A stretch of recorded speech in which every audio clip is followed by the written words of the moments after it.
Hi there, my name is Michael Harris. Welcome to Falling Up Radio. I'm really excited that you're here today. This is really conversations that are raw, edgy, and frank. You know, conversations about people that have been there, done that, have overcome something, maybe they even got the t-shirt and have come back and have something to say. And one of the things in the world today is we really need people to share stories, to get up and talk, to really help other people, you know, take their next step on the journey and realize that life is really pretty awesome and amazing even when we have our faults. So before we get started with our guest, I want to mention a couple of things. First, my book, Falling Down, Getting Up. Of course, that's why we have Falling Up Radio, because of Falling Down, Getting Up. And you can get this book on my website, fallingupradio.com. You could be either watching this episode at the website, or you might be listening to Stitcher or iTunes or somewhere else. So just hop on over to the website and download your free book. And there's a few other goodies in there as well. I'm also a contributing author to this other book. Both books were #1, Expert Success Solutions. I was one of 22 contributing authors with that as well. So I'm really excited about that. Oh, one other thing, and I'll get to the guests. I got these really cool new hats, Falling Up Radio. I just got a handful of hats, but I really like them. Pretty soon I'm going to make them available in case you want one too. And they're just really fun. I got 10 hats and they're already gone. All my friends wanted one. So, of course, I was going to give them one. So, okay. So let's get started. I am really, really super excited for our guest today. I met our guest, Celeste Jonson, recently over at a friend's and really discovered that we had a lot in common. And one of the things that I liked most was that right away she came up to me and she says, "I'm a hugger. I hope that's okay." So that was really, really super awesome. I really like that. So Celeste has been around for over 19 years. She's been speaking and training and coaching. She's been singing since a little kid. Something called the Joy Spreader. I really like that name. She's got her own album on the way, corporate training, speaking, 8 books, and we're going to talk about some of that. And I just want to bring her on right now. Again, there's so much. If I went down the whole list of everything, we wouldn't have any time to talk. So Celeste Jonson, welcome to our show. Thank you so much. Thank you. I'm glad to be here. Yeah, I'm really super excited. You know, I noticed on your website, one of the things, and I'm just, you know, I make lots of notes as I mentioned, and you have something on your website that says, "We urge people to imagine and believe." And then it says, "We dare people to succeed." I love that, especially that first one, "We urge people to imagine and believe." What does that mean? I mean, I know what it means, but tell the listeners maybe a little bit more about that. Absolutely. I love that as well, which is why I put it on the site. But I think that a lot of us, I've heard Les and other people say, we live out of our thinking instead of our imagination. We live out of what we see day to day instead of what's possible. And, you know, what's around us is good. We need to be aware of that. But in order to improve, to enhance, to be the absolute best you can be, you have to stretch beyond what you see currently. And that operates in your imagination. Imagine yourself being fantastic, being great, that the work is going well, that you're feeling fabulous, that you're looking fabulous. That's activity takes place in your imagination. And so you imagine it first, but then you have to also believe it. Even if you can see it in your mind's eye, which is the imagination, you also have to believe it's possible for you. So I'm urging people to step outside of their day-to-day reality, imagine more, imagine better, imagine greater, and then believe it's possible for you. So that's why I'm saying I'm urging people to do that. Yeah, and I really like that because it's so easy to get like down in the dumps and struggle and get caught up in that cycle of really despair sometimes. And if we stay there, it's hard to get out. I mean, we all go there, but that idea that we can reimagine our lives to be something different is so vital. And I know we didn't mention this earlier, but I know that you've been working with Les Brown for a number of years as well. So the two of you combined together are able to carry this message. Absolutely. Absolutely. And, you know, the wonderful thing I want to say additionally about the imagination, it is a gift that we all have, the capacity to imagine. And so when we don't, we're not using all of the tools and gifts that we all carry around. So it's at will to do that. And indeed, I've had the opportunity, the pleasure, the privilege to work with Les Brown. This is a second round. I call it Les Brown 2.0 because I worked with him really a couple of decades ago. I was just a kid, right? And I traveled with him as his road manager, assistant. We did a joint radio show together, et cetera. And then I came back most recently last year and became his COO for Les Brown Global. Oh, wow. But Yes. on top of that, you have your own Celeste Jonson international program as well. And you do and have done corporate training for a number of years. I have, and it's fascinating. It's wonderful. Les will tell us this story when I was working with him, and we used to do joint presentations. I said, I can do this. I need to just break out and do my own, and it was great. He's always been supportive, and so I've had the privilege of doing all kinds of training, nationally, internationally. I've been all over to various countries, been able to talk to women, leaders, all sorts of groups. And the wonderful thing about reconnecting with him is that our mission, our goal, they are intertwined. We have a passion, a desire, a commitment to empower and expand people's vision of what's possible and give them tools and techniques to develop and hone them and be their absolute best. So yes, I bring my experiences, and he will tell you as well, I am much more content driven. I've spoken on a variety of topics. As you mentioned, I have several books, and I just love information. And he's like the ultimate motivator, and he just opens doors in people's minds. And the combination of those two is really phenomenal. Yes. Yeah. I want to go back and segue a little bit back into your childhood, because I have a feeling who you are today really started there. And we talked earlier, and you mentioned about singing when you were younger with the group, and I don't know exactly how old you were, called the Joy Spreader.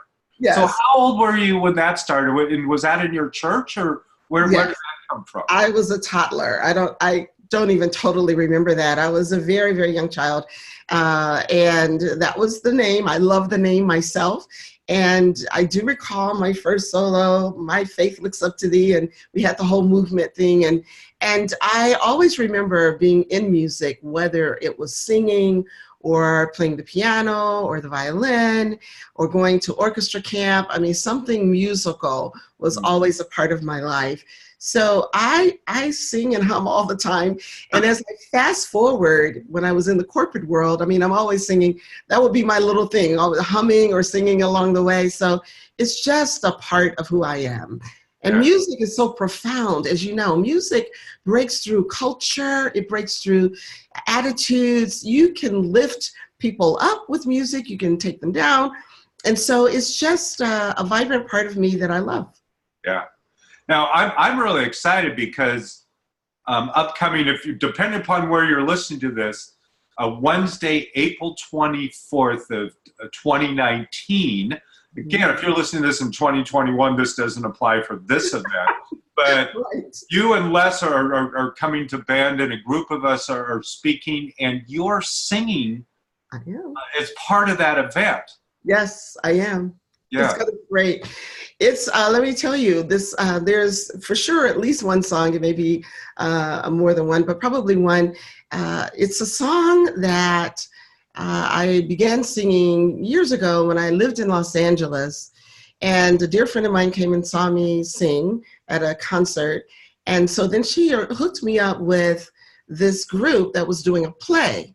She said, oh, you'd be great. They need the role is a singer.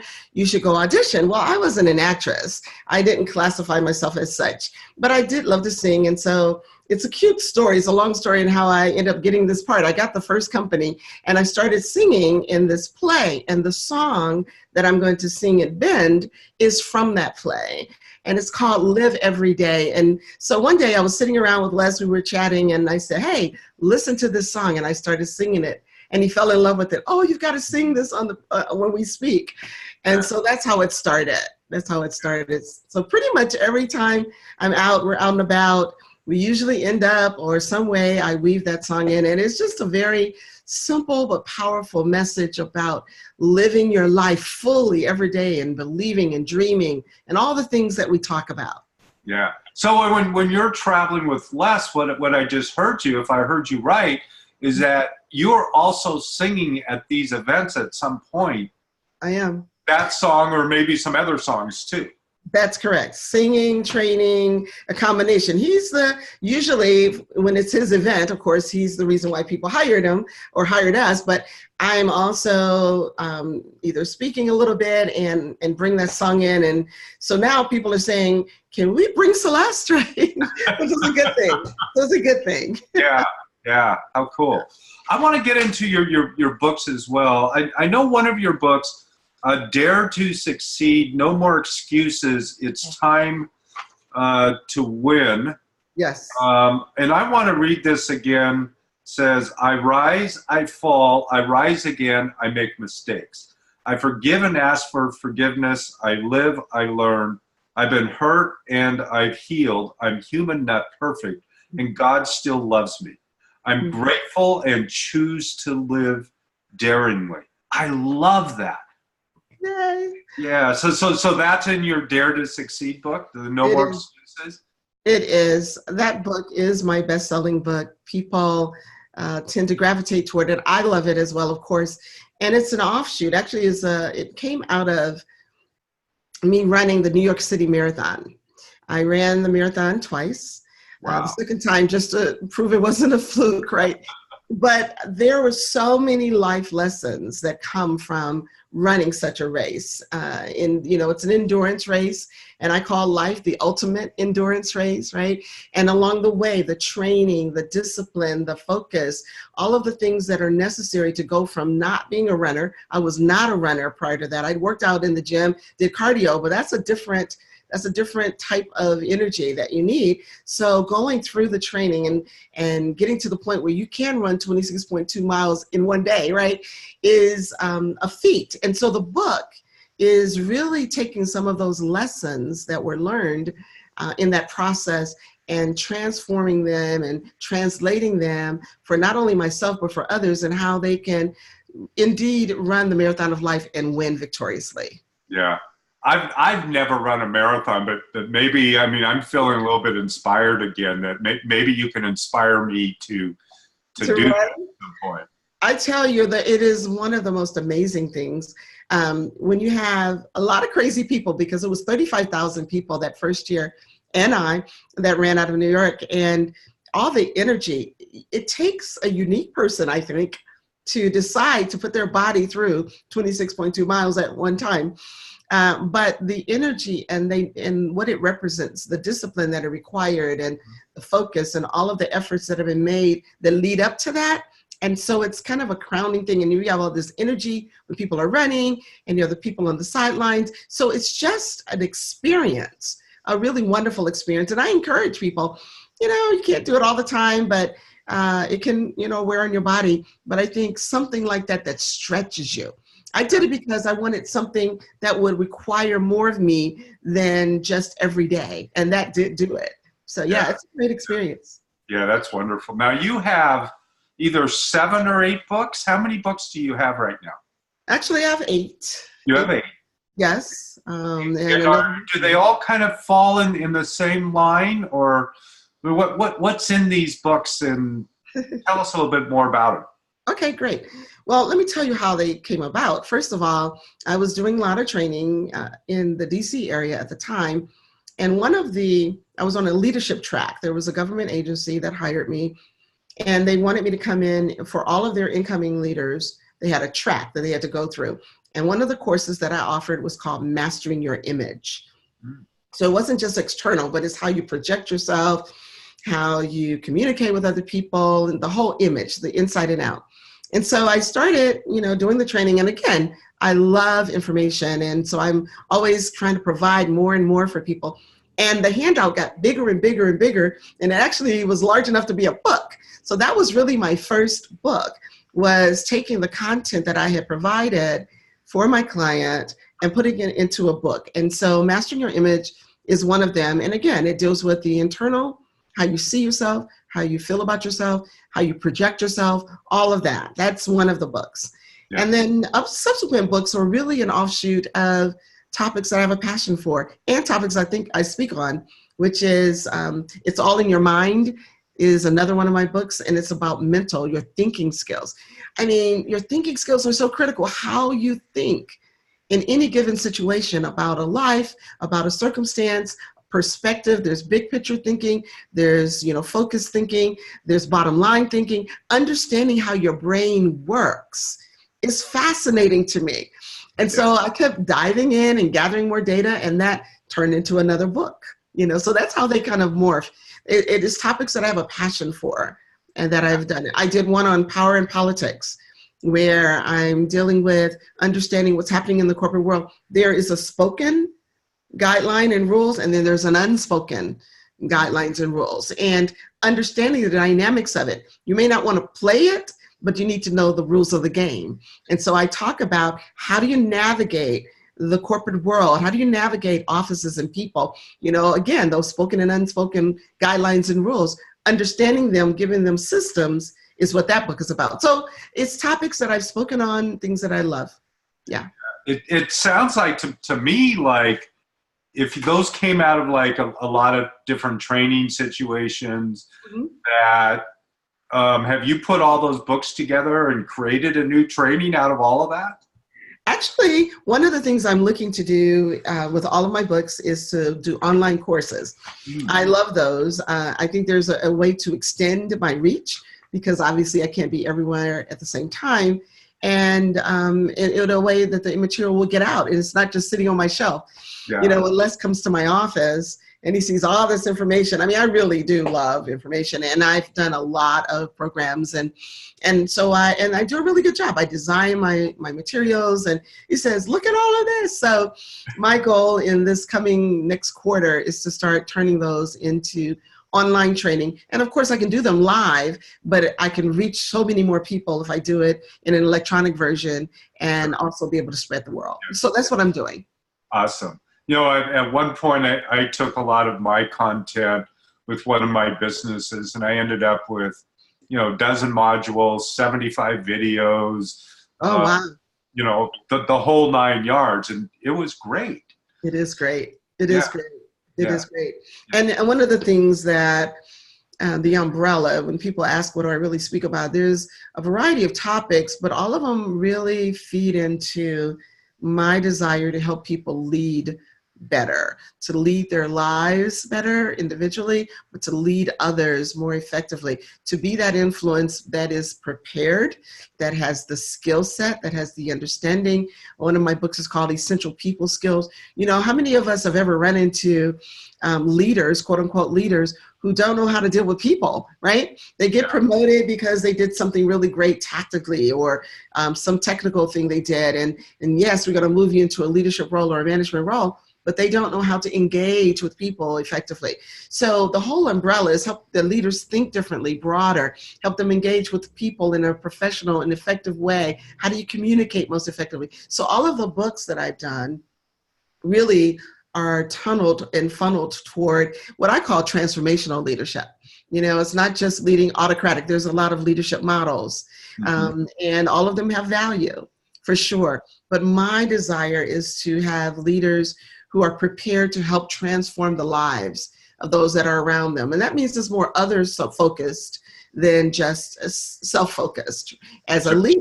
And so all of my books, all of my materials really funnel into that leadership model. That's great. So you still consult in those areas and work with various leaders on that? Absolutely, absolutely. I do it not only in the corporate world, I do it in the religious world. I've had an opportunity to go over internationally to Kenya, to Ghana, do some training leadership there. I do leadership here, leadership training through my my church denomination, because there's also a part for me that I think we need to have a good spiritual foundation. You know, some of us, our morals and ethics are kind of out of whack in a lot of ways in our world right now. Yeah. And although people have their own choices of how they will correct that, if you would, I just think it's important to address that, that part of us that is bigger than us, the part of us that is more altruistic and that's really going to be supportive of others versus just being successful and making more money. So that's an important part for me as well. Yeah. I've heard a similar thing described as principles before personalities, and that if we live by certain principles, those personality challenges get diminished actually, because you're following these principles, spiritual principles, life principles, however you want to define them.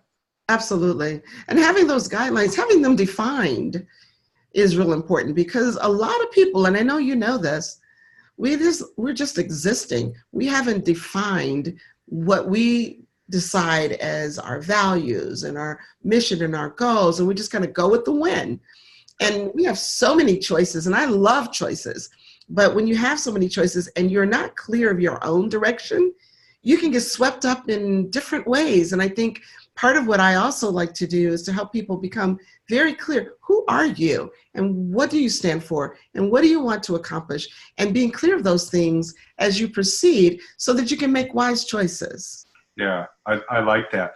I just put this new picture up on my wall, and I want to say something because I think it applies to what we're talking about right now.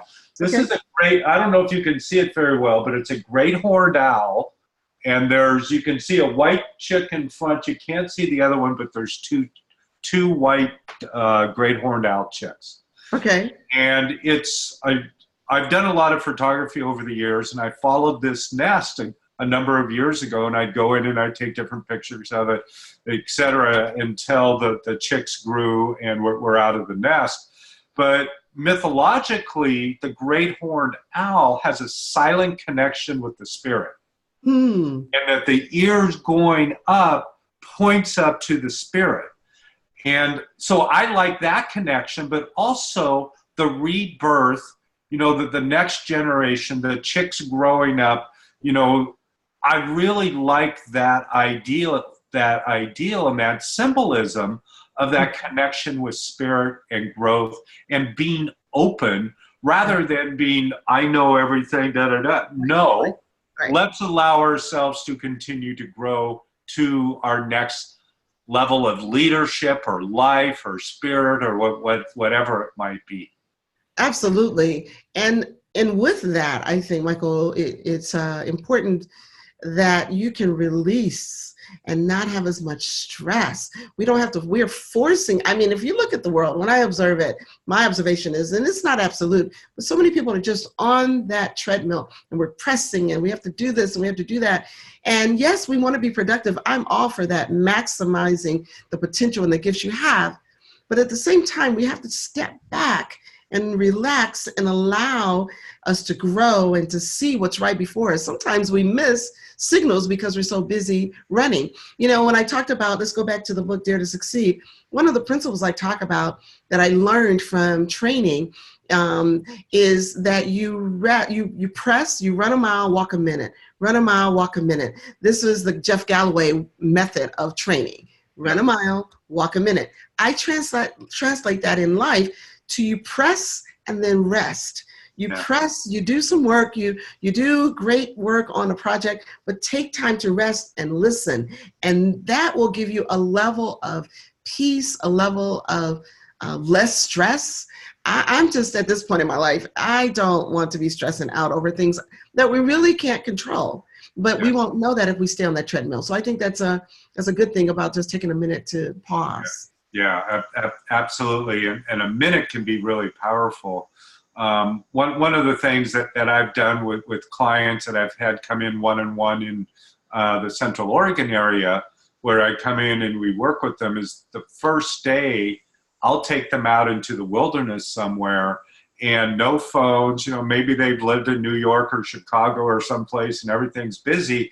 And you just got to like shed all that stuff away to be able to get back down into your core, because especially with electronics and even our podcasts and then the phone and then the laptop and all these different things that we're constantly covering ourselves up with. We're using them as tools, but also some ways it takes us away from exactly who we are and discovering some of those leadership or visionary aspects of ourselves. Absolutely. I love that, what you just said, being able to just kind of get away. And when I was there not long ago in Bend, we met, Bend is a very different environment than Atlanta, right? And I love, it is a great thing. And I love it from the standpoint that it is a removal from the fast pace that is normal, if you would, more so in Atlanta. And we just have to take those times to do that. And it just does wonders for us, our perspective, for our energy, for all of that. It's just, that's good. Yeah. I want to talk a little bit as well about your family. Okay. And I know you've mentioned that you are doing some caretaking with your mom right now.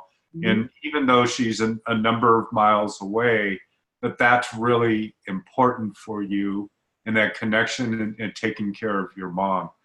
Can you maybe talk a little bit about that and maybe how your faith is connected with that and in helping your mom at this point? Absolutely. I love my mom dearly. She is my number one cheerleader, and I am so grateful. She's always poured into me, and she always believed in me. She was the one, and has been and still is, the one who believed in me before I knew what she was talking about, right? She used to say I could sell the Brooklyn Bridge and not own it, and I didn't know where Brooklyn was at the time. She just believed in me. And so she's a very special woman, and we were raised in Michigan. She's still in Michigan. I live in Atlanta. And as she has aged, she has Parkinson's and some other challenges.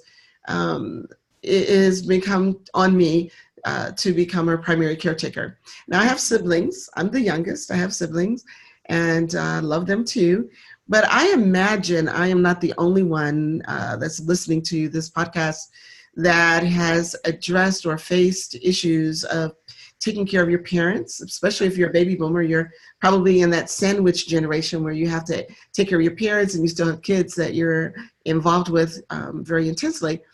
But what happens is everyone in our family does not respond the same way, to challenges, right? Some step up, some step back, some start fighting, right, or whatever. And unfortunately, I've had challenges with my siblings stepping up. I mean, it's 800 miles away, and I love her and I will do whatever is necessary. But there was a period in which I was not feeling very supported, let's put it that way. And what do you do? And that's very hurtful. You're thinking, wait, and I know we have different versions of that, as I indicated. But what I decided, and I think is an important lesson for this, especially in light of the program you talk about really falling up, and what you have to do is decide, of course, how you're going to handle that challenge, how you're going to handle that hurt, that disappointment that may be a part of that experience. And I know for sure that my faith, it helps me in tremendous ways all the time. But in this particular situation, it said, Celeste, remember, everyone is different. Everyone has to deal with challenging circumstances, and seeing your mother go through those challenges and the deterioration and, the changes is tough to watch, but everyone deals with them differently. And what you have to do, Celeste, is decide to love them anyway, to love them through it. I could have just been resistant and angry and arguing and all of that, but that does no good either. Yeah. And I just believe, I still believe that I pray. I pray for God to intervene and to touch them and to help them to process however they process it. And I will say things have gotten better, right? And it's a choice. And so I think not just in my situation, and I'd say to those that are listening, when you're facing that challenge, which you will, as long as you're alive, you're going to run into it. How do you handle that? Thinking about it, stepping back, not reacting in an emotional state, but saying, hey, let's just bless these people. Let's help them. Maybe it'll be from a distance. Maybe you have to remove yourself. Who knows? But taking the high road in it, and it's so much more relieving. My conscience is clear. I don't have that regret of something I said in heat of the moment, where you step back and just pause and trust. Again, that's my faith. I trust that God will intervene and give me direction and give me the strength to make it through. Yeah, that's wonderful. And I really like the way that I hear you talking about that connection with God and your faith and how it helps lead and guide you. And I believe whether a listener believes in God or not, but that if we step back and open up to something greater, a greater possibility, and step into that flow, we can trust that flow to carry us through whatever challenges we might be facing. Absolutely. And I would dare say it's a wise thing to do. Sometimes we do it sooner and sometimes later. Sometimes we wait, or what I've observed is people will wait until they're in a major crisis moment before they start looking outside of themselves, right? Yeah. When you can do it before then, and it's a lot easier. And it doesn't mean that you won't have crises. We're all going to have them again. But if you have that as a resource, as a something as a possibility for you, it just is, you know what it's like? What it reminds me of is, we have a stress test. When you have a stress test, or a physical stress test, and you're going to a gym or whatever, what they do is they put a lot of pressure on you. They'll put you on the treadmill and they'll run your heart rate up. And how do they tell how healthy you are is how quickly your heart rate returns to normal. That's how they're testing it, right? They raise it up, and then they test how quickly you return back to normal pace, right? So my thing is, why do you have to wait until you get out there? Just come back to normal pace more frequently, right? Think about I'm just going to come back here to home base, if you would, and release the stress. Don't stay at that level. And our society, as you know, today, it's, again, wonderful to have all these choices. But if you try to do everything that's possible, you'll burn yourself out, right? Yeah, oh, absolutely. You have to decide whatever method you want to call it or how you want to address it, but really stepping back and relaxing and allowing life and God and the world, however you want to phrase it, to really give you some direction. It's a wonderful thing. Yeah. I don't know if you've had this experience. This is one of the ways that I describe it. Certainly at different periods of my life, I feel like God has come along and, Michael, and I go, I'm busy. He goes, Michael, no, I'm busy. Then the head, no, I'm busy. And then finally, like a Mack truck, and said, Michael, time to wake up. Oh, okay. And that's that point sometimes where it's so easy to get to that crisis point before we develop that connection.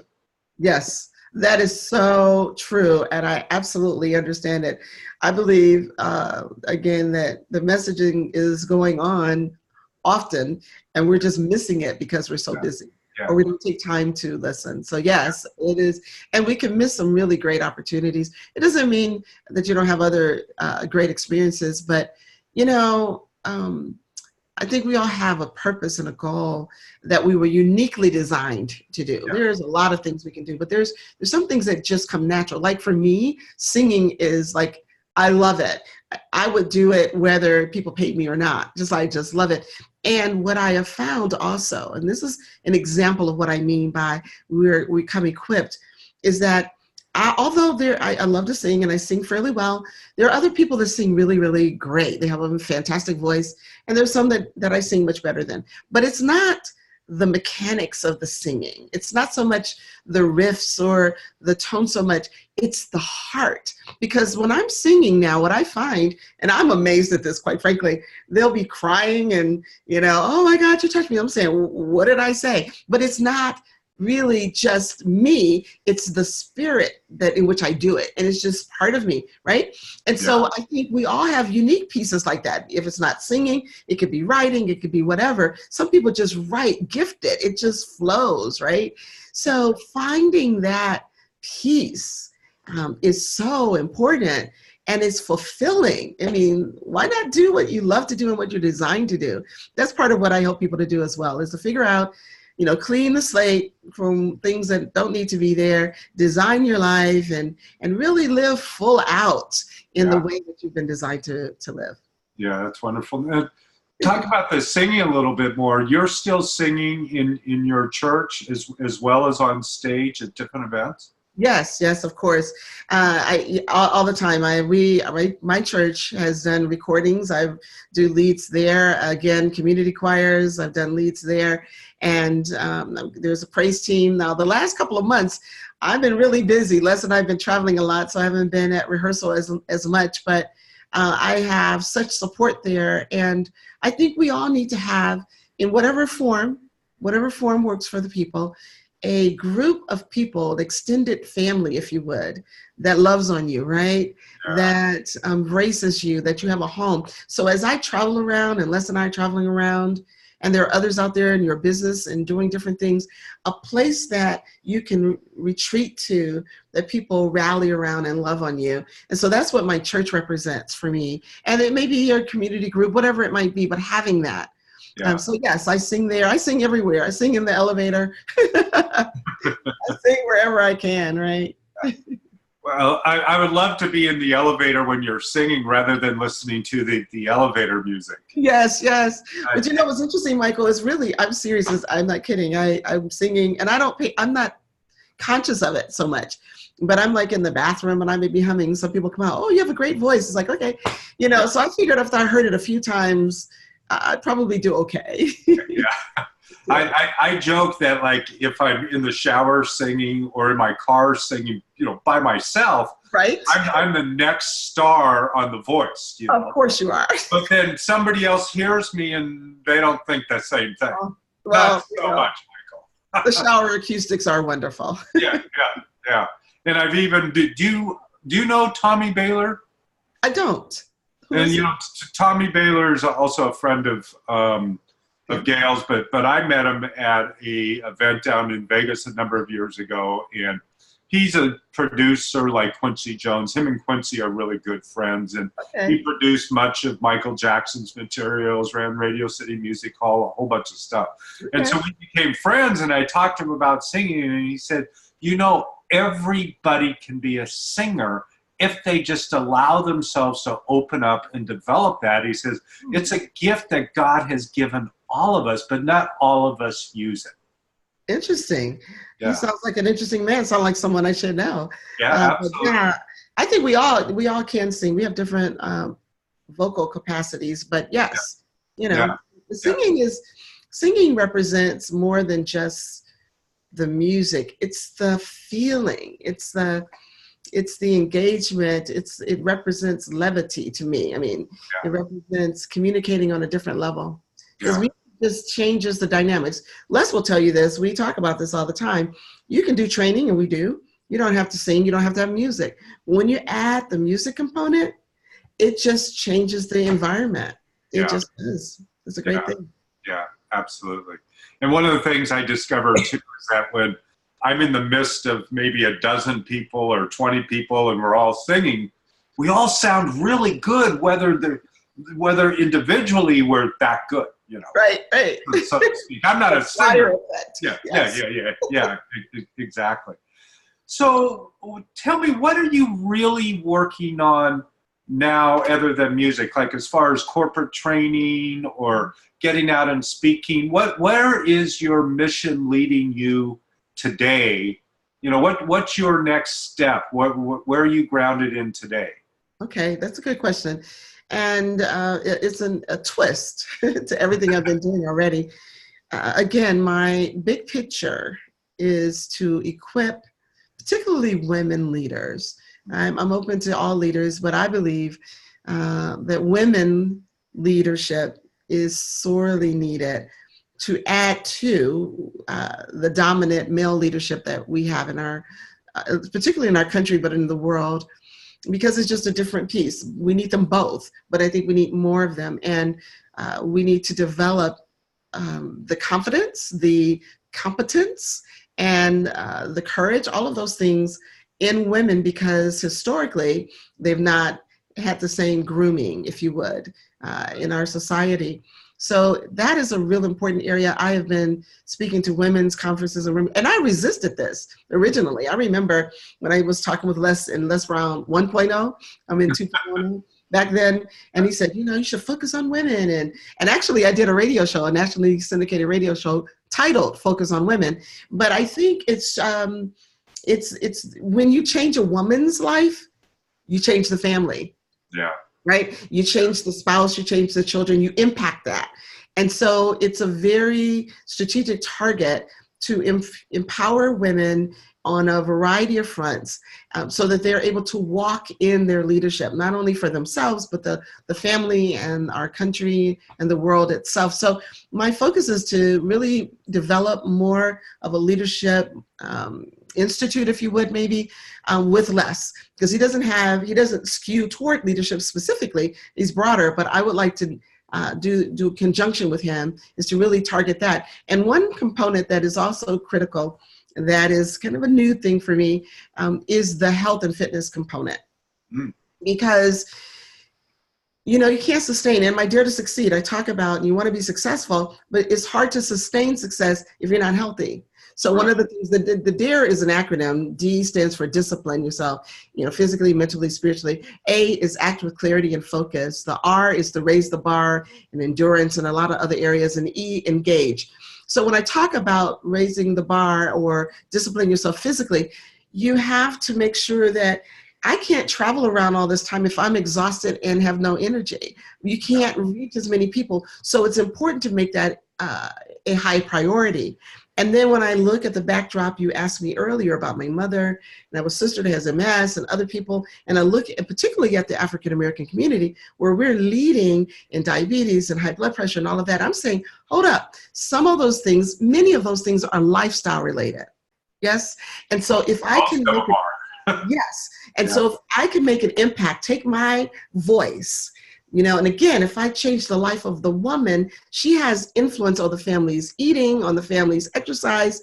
That can be far reaching in the impact that I make, not only in the corporate world, but in everyday life, right? Yeah. So that's what I'm incorporating now. I'm doing some additional studies on Institute of Integrated Nutrition, because, everybody has different things that works for them, but to be able to infuse that in my message helps to get a more rounded result. So yeah, that's wonderful. And I don't know if you know this, and I'll just briefly mention it. In 1986, I had bypass surgery on both my legs, and I had blocked arteries in my legs, and they were going to cut off my legs. Oh. And I walked with the cane for quite a while and wasn't able to walk really more literally than about 10 feet. Wow. And I came across a doctor that encouraged me to do more. And within 2 weeks, I went from walking 10 feet to 2 miles. And I also started on a plant-based diet and started really eating clean, so to speak. And yes. It really changed my life. And they wanted to do more surgery and blood clots, a whole bunch of stuff happened. I won't get into it all right now, other than to say, making that commitment. And I know for me, I wanted to live. I didn't want to give up. I wanted to live.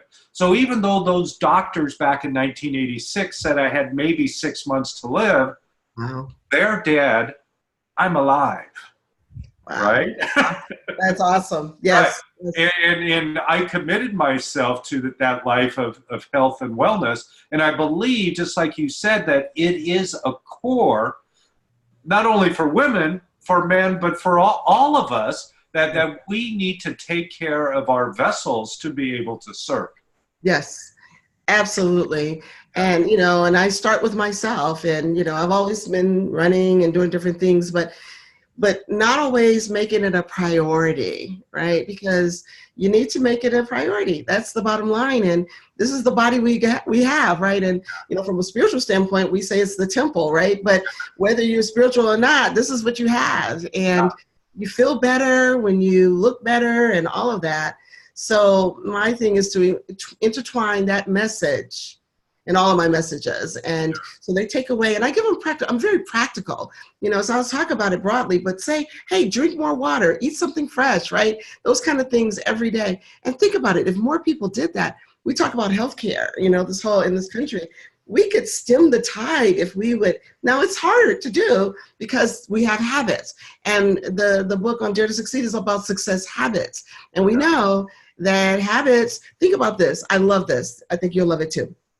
So if we could have our habits, the behaviors that contribute to habits are the behaviors that contribute to success, then success becomes nearly effortless. Think about that. Because by definition, a habit is something you don't really think about. You just kind of do it by rote, right? Because it's a habit. I just do it. So what if the behaviors that have been proven to optimize your success became your habits? Then success will become relatively effortless. Wouldn't that be wonderful? Yeah, I think that's great. As part of your mission, what you're talking about instilling that, because if we are able to instill that, more and more is going to shift and evolve. And again, the healthcare issue is a whole nother thing. And we could go way deep into all of that and the politics around it and how healthcare is delivered in our country and everything else. Yes. And as we're getting kind of towards the end of our show, so there's a couple of things that I'd like to ask you, like based on all this experience that you have, and we're talking about the books and the singing and being on stage and everything else. Do you have maybe 3 tips, 2, 3, 4 tips that you can give to the listeners, something that they may be able to do easily today to feel more empowered or put themselves more into that position of leadership? Absolutely.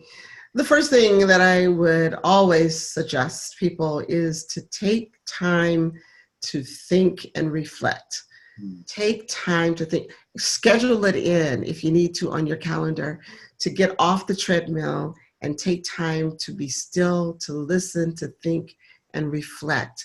It's amazing what you will hear. It's amazing what you will recall that has happened in your life that will give you a direction, a sense of direction and urgency. Then secondly, you need to have a vision, a clear vision of what you want. Write it down, not just in your head. Write down what is it, and I suggest becoming very clear in what you want to accomplish, the outcomes, the vision for the next 90 days. And I say the 90 days because many times we think, I want to do this in my life, and it becomes vague and it doesn't propel you to take action. So look in 90-day increments, right? And in that first 90 days, because it's long enough to get momentum, but short enough for you not to procrastinate. So after you've sat down and taken time to listen and think, what's that vision? Write it out, make it plain, write the vision, make it plain as the word says, and do it in a 90-day increment. And then from there, take action. You can have the vision and the plan, but it does no good if you don't act on it every day.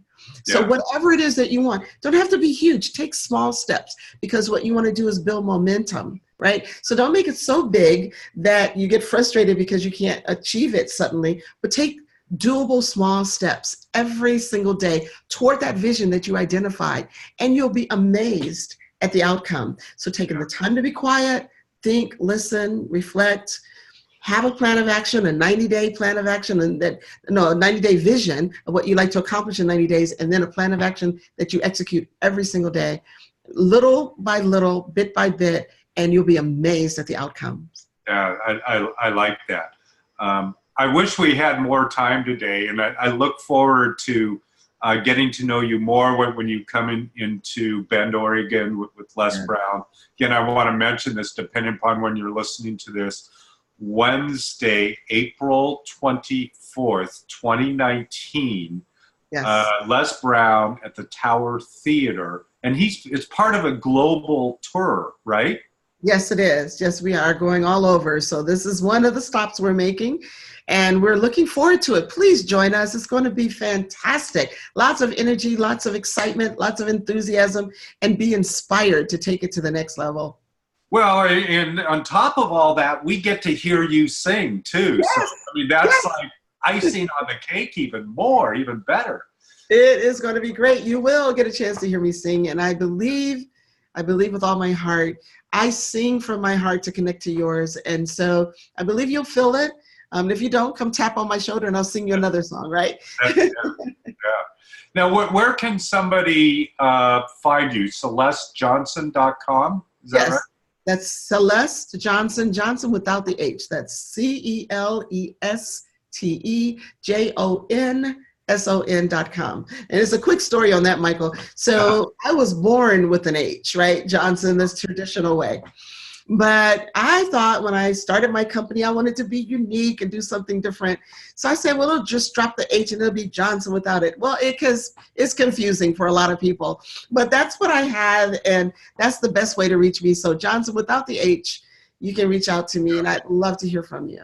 Well, I like Jonson without the H. I like the way that looks, and it's different. Now, do you have something there? I remember seeing something called Operation Clean Slate. It's some type of free ebook. Yes. People can go there. Operation Clean Slate is, it's so cool. It really is a process. It's a step-by-step process to help people to release stuff. I call it stuff, right? We all have stuff, like things that we've been trying to close off, we haven't done, or people we need to forgive, or debts we need to pay, or things that's kind of lingering. I call it a low-grade stress. It provides a low-grade. It's not over-the-top stress. I mean, I know I have to get to this. I know. What if we could clean off all of that stuff? What if that closet you've been thinking about forever was cleaned out finally? What does that feel like when you clean off the slate? So I call it Operation Clean Slate because it walks you through a process, a very simple but doable process, that when it's done, there's a sense of relief, a sense of accomplishment, a sense of joy, because those things you can check off. Now, what's important, that information is available. You can go on my website, CelesteJonson.com, and you can click in there, and it'll walk you through the process. Of course, I'll say that once you've done that, you must put something in its place so that doesn't come back, because that's a vacuum, right? Once you clean that off, and that's when you go into designing your life, and that's the next phases. But I love it. Really cool. So yes, Operation Clean Slate. Yeah.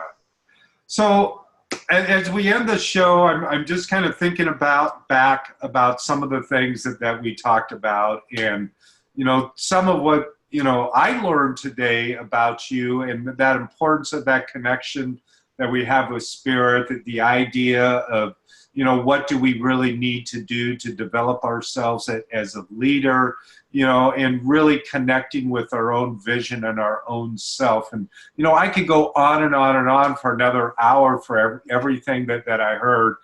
I know it's been really great to have you here, and I want to have you back, especially if you launch another book, or perhaps when you launch your album, we can bring you back on, and maybe we can get a piece on here as well with you actually singing. That would be incredible. That would be great. That would be fantastic. I'd love to do that. Absolutely. Yeah. So hold on. So we can chat for a moment afterwards. And I just wanted to mention again, depending upon where you're listening, is go to fallingupradio.com, and you can see the this discussion, this conversation between Celeste and I, and you can also download again a free copy of the book Falling Down, Getting Up, right from the website. And it's been a pleasure, and I look forward to seeing you, Celeste, in a couple of weeks again, live and in person.